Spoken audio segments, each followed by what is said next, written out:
homicides happened within the same year in the same town, and you will not believe what their connection is. 18 Sergeant Central. 19 Sergeant check.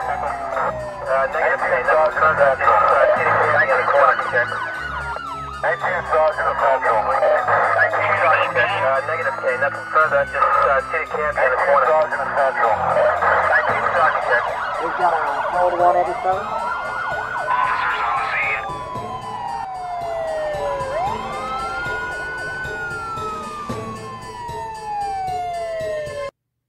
Hello, welcome to Code 187. I am so glad that you are here. I do true crime cases, sometimes some spooky stuff, and today I have a really important case.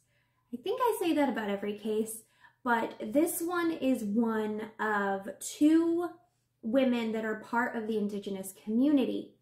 And if you know a lot about true crime, or you keep up with the news, missing and murdered Indigenous women, it happens all the time. It's on the rise. There is an epidemic of this happening in these communities, and these are just two of the stories of it happening. I've covered a couple more on my channel. I hope to cover more and more as I get more and more information. But these two cases are extremely important, and it shows that there might be something bigger going on. On January 5th, 2019, police responded to a home in Riverton, Wyoming. There they found two bodies. Both had died of gunshot wounds. They were later identified as Jocelyn Awa and her boyfriend, Rudy Perez. They were both 30 years old. Investigators immediately ruled these deaths as a double homicide. A 24/7 tip line was set up, and the police encouraged anyone with any information to come forward.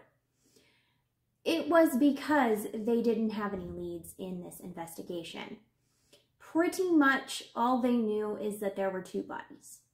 This happened during the day, middle of the day, and there just wasn't a whole lot to go on.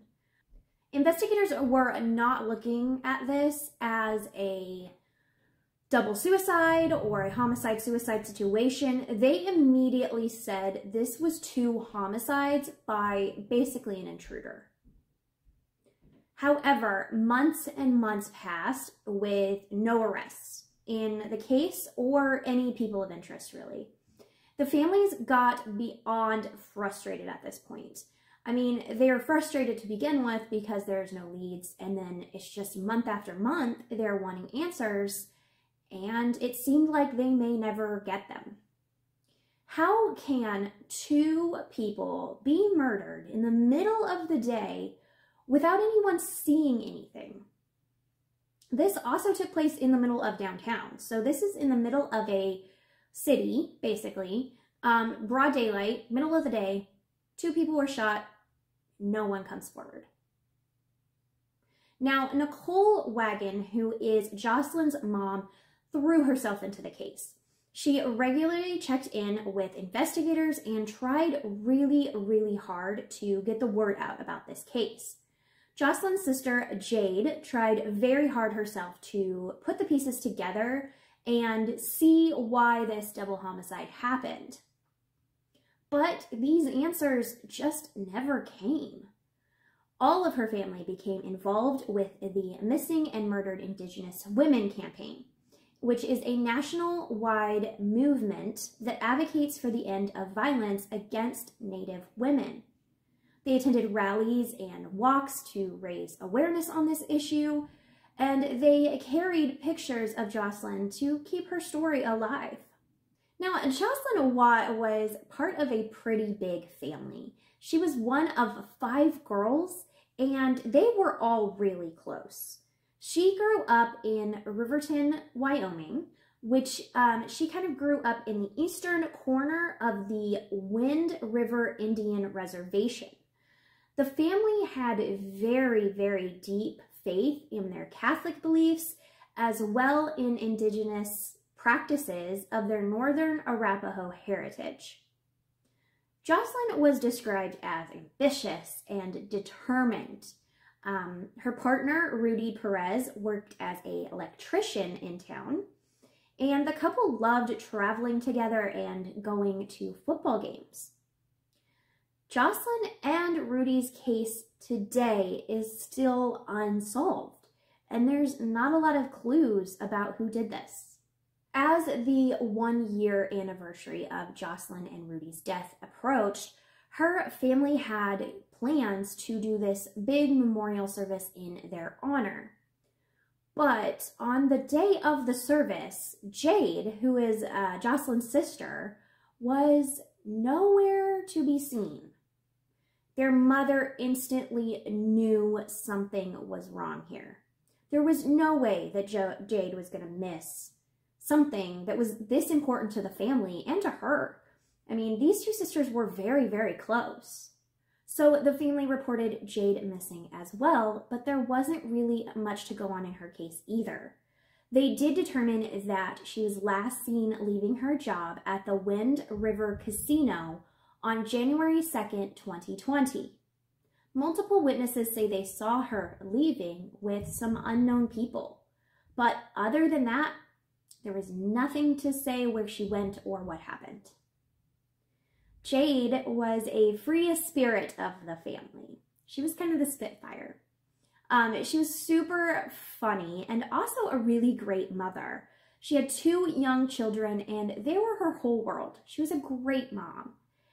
Jade had worked for the Wind River Casino for a short time, but she eventually wanted to go into the medical field. 3 weeks after Jade was reported missing, police officers discovered Jade's body in a field near the town of Athete, approximately 30 miles west of Riverton. The family began to mourn the loss of their second family member within a year's time. The family still didn't have answers on Jocelyn's death, and now they were without answers about Jade's death. On March 6th, the FBI and the Fremont County Coroner's Office announced that 23-year-old Jade Wagon had died from hypothermia due to environmental exposure and acute methamphetamine intoxication. They had no evidence of any violent crime at the scene, and there was no signs of traumatic injuries to Jade's body. According to the coroner's report, the methamphetamine levels in Jade's system were so high that it could have caused irrational behavior and confusion. Add the freezing weather temperatures of northern Wyoming at the time of her disappearance, it wasn't a good situation. But the coroner ruled that Jade's death was complete accidental. The family had a hard time believing that Jade's death was an accident. And honestly, so do I. How in the heck did Jade end up 30 miles from her job, high on meth, without anyone noticing where she was going or who she was with? Who were these unknown individuals that Jade was seen leaving the casino with? And casinos are one of the most surveilled places ever. Like, they are watching you constantly in a casino. So how come they didn't have more information in this case? And that's exactly what their mother thought. Why isn't Jade's case a little bit more important to the police officers? Nicole, who was both the girls' mother, definitely thought something was wrong here, and she was right. In February of 2021, a warrant was issued for a suspect in Jade's case. Unfortunately, investigators aren't really saying anything about it. There is no names, and no one has been arrested since. The girl's mom, Nicole Wagon, has become a fierce advocate for the missing and murdered Indigenous persons, pretty much, movement in Wyoming. This is a quote that she had said, "I know my daughters live with me. They live in my heart. I gave them life, but it's not easy. You get back up and you keep going." Jocelyn, Rudy, and Jade's case all remain unsolved. Their family continues to search for answers and is begging the public for any assistance. So if you or anyone you know has any information in the deaths of Jocelyn Watt, Jade Wagon, or Rudy Perez, please contact the Riverton Police Department. That number will be somewhere on the screen, but I will also say it. It is 307-857-7755. And please, please, please share these stories. These two girls deserve to be out there, seen and heard, so we can get some answers here. In my opinion, both of these cases are murder investigations. And Jade's death is going to be extremely hard because now that they have a suspect, it goes against the coroner's report that it was accidental. So they have to try to get this case reopened so that whoever the suspect is can be charged. So I try to put myself, and I hope that you put yourself as well, in the shoes of this family. So they lost 2 daughters in just a year. And one of them was murdered to the day, pretty much, of the other one. And both were very tragically, brutally murdered. And this case is one that makes me so, so angry because there's not a lot of people talking about it. I found reports on it, which is how I am able to make this video. But even the reports I saw, there's not much. I mean, there's not much that they put out about the suspect. There's not much on what the 2 bodies look like. The scene for the first double homicide, there's just not a lot of information. And so if you wanted to try to connect dots, it's really hard to. So this case, it baffles me. There's 2 sisters murdered in the same town a year apart, and no one's talking about it. That's bigger than a lot of the cases that have blown up in the past couple of months. Why in the world isn't this being reported on? Now, this is where I get a little bit conspiracy theory, but Jade was murdered the day before her sister's memorial. It sounds like the plot to a bad movie, you know, like that Jade was trying to figure out who murdered her sister Jocelyn. She maybe got close enough and whoever it was took her out too and made it look like she was high on meth and it was basically an accident. All of this is just very, very fishy to me. I feel like they're so intertwined and interconnected, even though they're 2 different cases. Something makes me think, like, was there someone out to get this family in particular? Like, why did the double homicide happen to begin with? I have found no evidence that Rudy or Jocelyn had any enemies. There's not even evidence that either one of them was, like, on drugs. So if it was a drug deal, like, we have no evidence of that. No factual evidence of why someone would want to murder these 2 people. And the fact that they're both in the same family, that Jade might be trying to figure out who did this, it just makes me think that they're connected and it was the same person or people.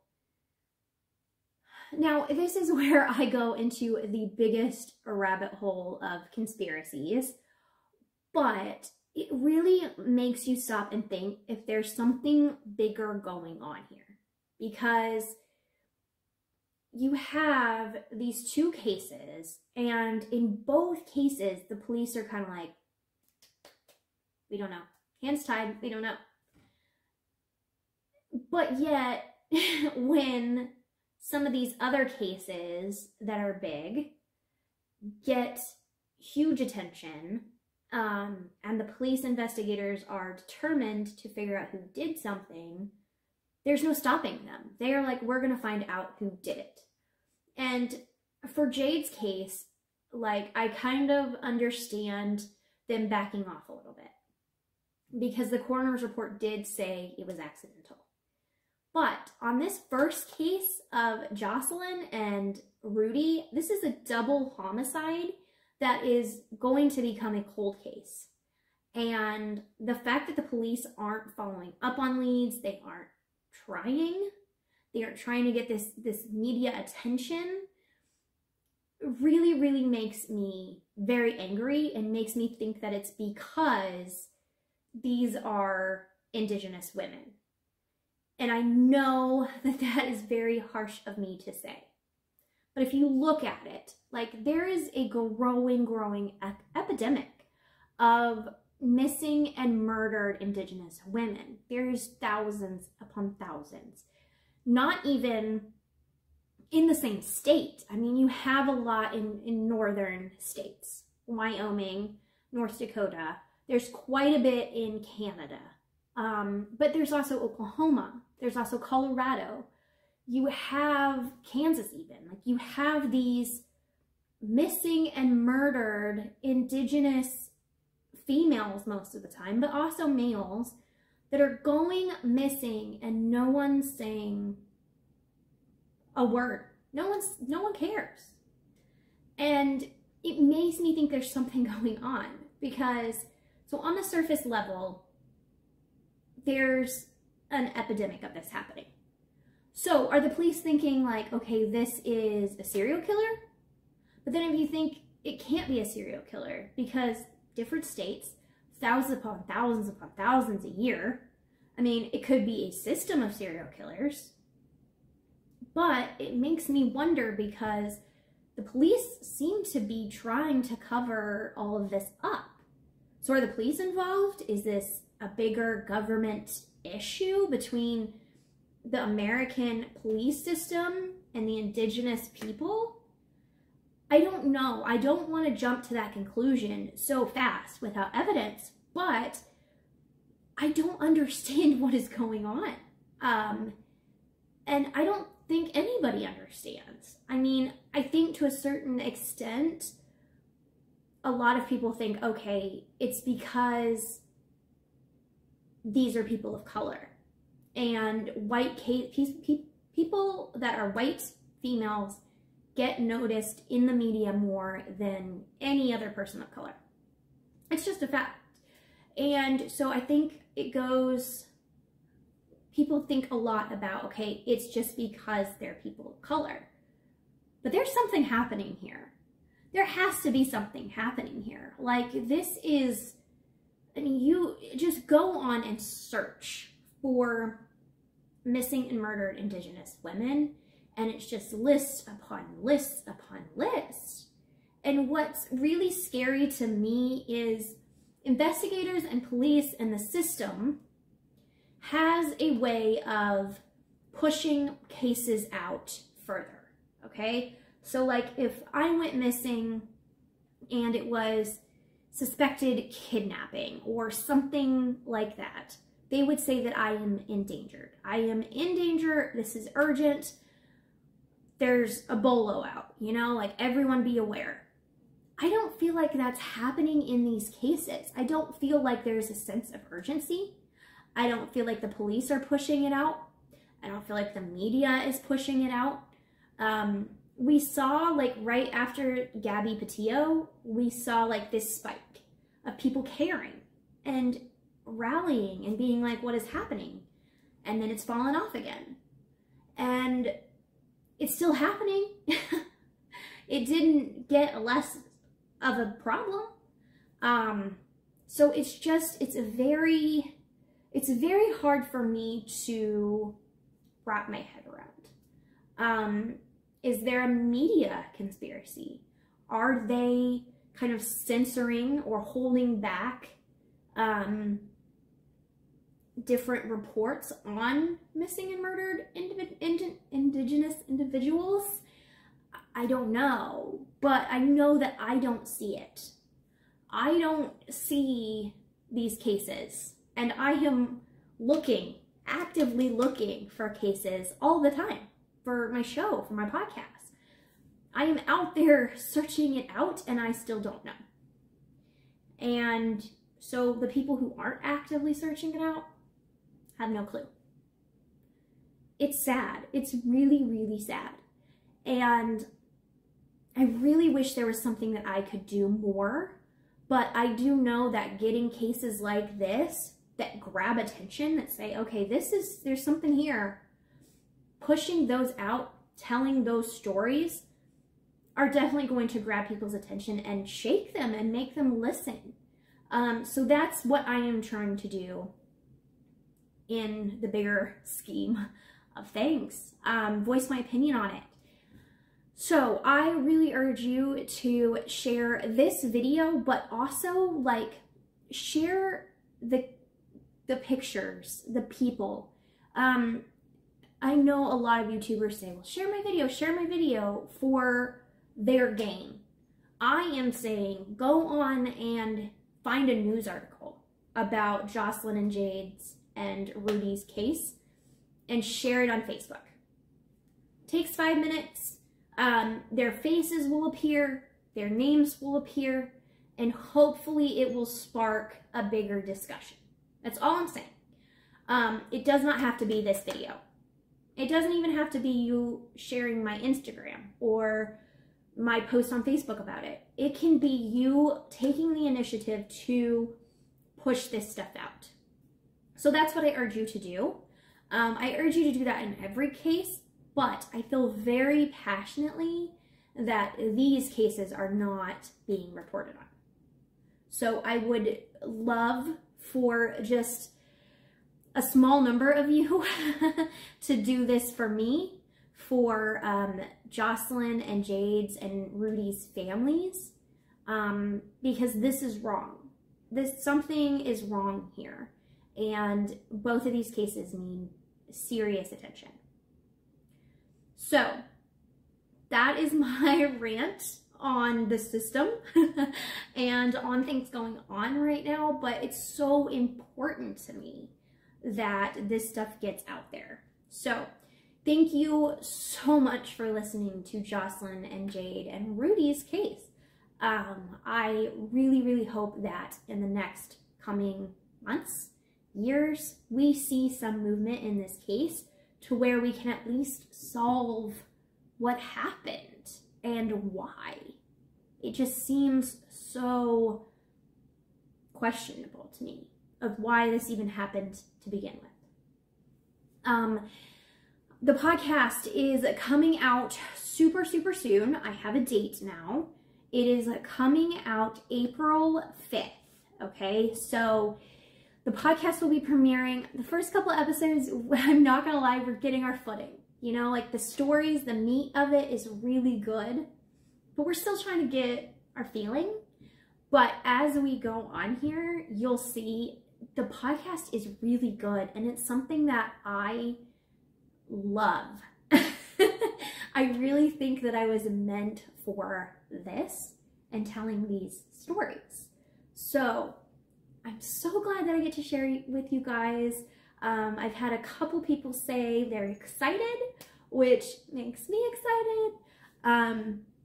I adore you guys. I know that I don't have like a large following, but I have what I need, and that is the people that really care. The people that really care about these cases, about these people. That is all that I ask in the whole entire world. That's all I want.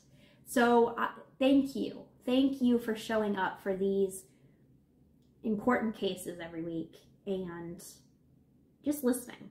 I love you. I will be back next week with another case. Like I said, share this video, share their names and faces, and I'll see you guys next time. Bye.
Hi guys, I just wanted to say I hope you enjoyed this video. If you like any of the content for Code 187, please click that subscribe button, that like button, that share button.